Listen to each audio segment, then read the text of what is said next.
Hey there guys, what's going on? Gale here. Welcome back to the YouTube channel once again, and today we are here to check out a brand new trailer for Honkai Star Rail, a brand new Myriad Celestia trailer dear March 7th. Of course, this trailer is going to focus on March 7th and Evernight, and I'm very curious to see what they're going to reveal in here because of course, you know, the whole story behind how March 7th becomes Evernight, I feel like that's something that should probably be reserved for the game itself to try and understand, you know, Evernight's reasoning, what her motives are and stuff like that. But I wouldn't be surprised if they do drop some hints and snippets as to what happened to March 7th during her time at Amphorius before she got taken over by Evernight, because I'm pretty sure it wasn't like a process of like, you know, just this and Evernight's taken over. You know, there has to be some sort of like controlling phase basically, or like a reason as to why March 7th became so malleable, so easy to control during her time at Amphorius. That's what I think, at least. Let's see if I'm right or wrong in this trailer. Of course, let me know your thoughts in the comment section down below. Of course, on this trailer, what did you guys think? What are your thoughts in terms of the storyline? And of course, leave a like, subscribe to the channel if you want to see more content on HSR and Genshin, of course. And without further ado, let's check out what is in store from us from Hoyoverse in regards to this Myriad Celestia. Let's get some subtitles on as well. May as well.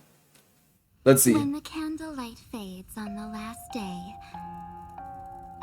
before you forget, please offer up your most precious memories. Remember 97 days ago? On the first day after arriving in Amphorius, you already No way. this world's cruelty. Was she there when Trebios? Maiden and helped her escape. Oh, I can't believe they revealed this already. On day 14. So she was the one helping everybody as we went along. You also never gave up on looking for your companion. Oh my god, she was going around Amphorius looking for us as well. Until day 95. Still don't believe me. You're just a ghost that no one can see. Besides, the Garden of Recollection has already torn off its benevolent mask. They lurk, they covet, brewing blasphemous plots. Are you willing to face me now? Okay. Face your past. When you were born from that shattered aluminum flux. When you were buried along with the remembrance's lies. When you were watched by the garden's pawns. Oh shit. Even if you don't remember. It doesn't matter. That's what I was made for. Melt the self and seep into the cracks of time. The future that belongs to you is so blissful and pure. And yet, the remembrance chose, leaving Amphorius in nothing. Chose what? Fear not. Okay. I shall cleanse it all. Let the melody of oblivion resound from the eternal land. Day 97. Leave it to me. Time to say goodnight to the world. My dear March 7th. Oh shit. In a world restored to its flawless state, both your wish and my promise will be fulfilled. To keep trailblazing forever with the Astral Express. Okay.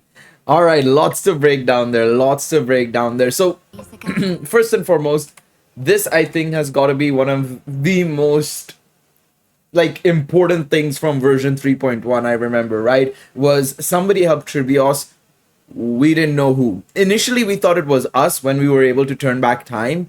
But it wasn't. It was somebody else. We kind of clarified that at the end of the story, or at the end of that section, that no, there was actually somebody else helping Trebios in some way, shape, or form.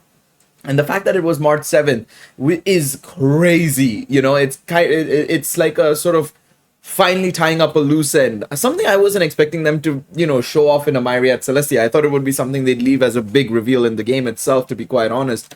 But that is something that I didn't expect them to do necessarily. Now we move on forward. You can see that she was exploring the entirety of Amphoria. She's been going from place to place, helping people while also trying to find for us, of course, as well. But she didn't realize that basically she was a ghost. Nobody could see her. It's probably why we never saw her potentially as well. But the thing is, right, what confuses me a little bit here is based on the fact that she was during the period of Tribios, she must have been here during the very early days of Amphorius and not when we've been around, to be quite honest. So that is something to factor in as well, because they did say that she did enter Amphorius before us, so she might have entered a much earlier phase, but still, nonetheless, it seems like she was just a ghost, as she said, basically. And it seems to be influenced by the fact that the gardens doing its shenanigans, basically, right?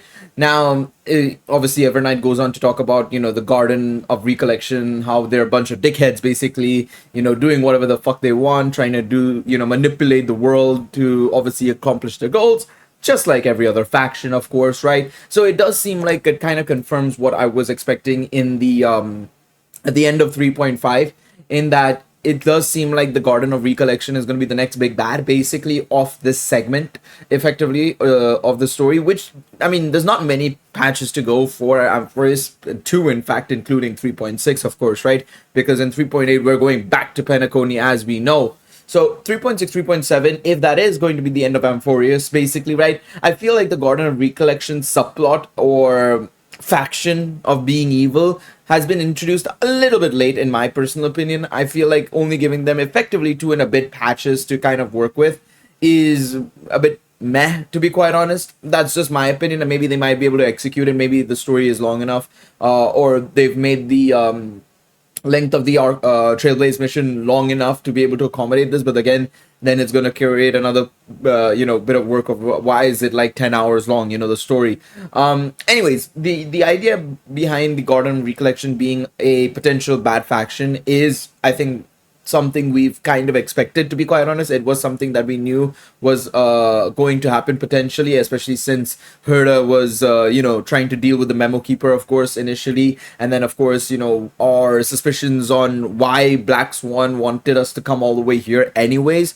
So it does seem like the Garden Recollection obviously wants to do certain things for their own benefit, and obviously it seems like, of course, with March 7th's link with Fuli and the Lumen Flux, of course, whatever that is necessarily. Of course, I assume it's the crystal that she was found in and stuff.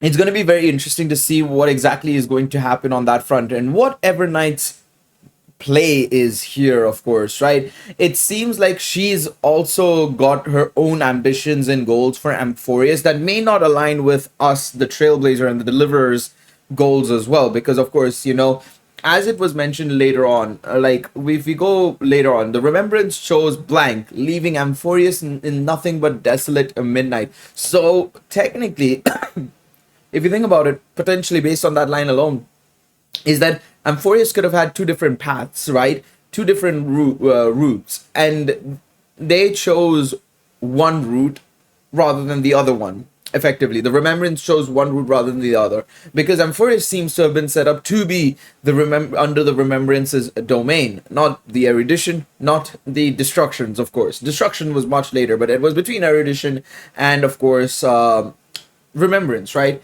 Now, the blank, I wonder what that could be, to be quite honest. I wonder who is in that blank. To be quite honest, I'm very fascinated to see who it could be, because a lot of people have been theorizing a little bit, and now I'm gonna go out and we're gonna check out recent drip marketing.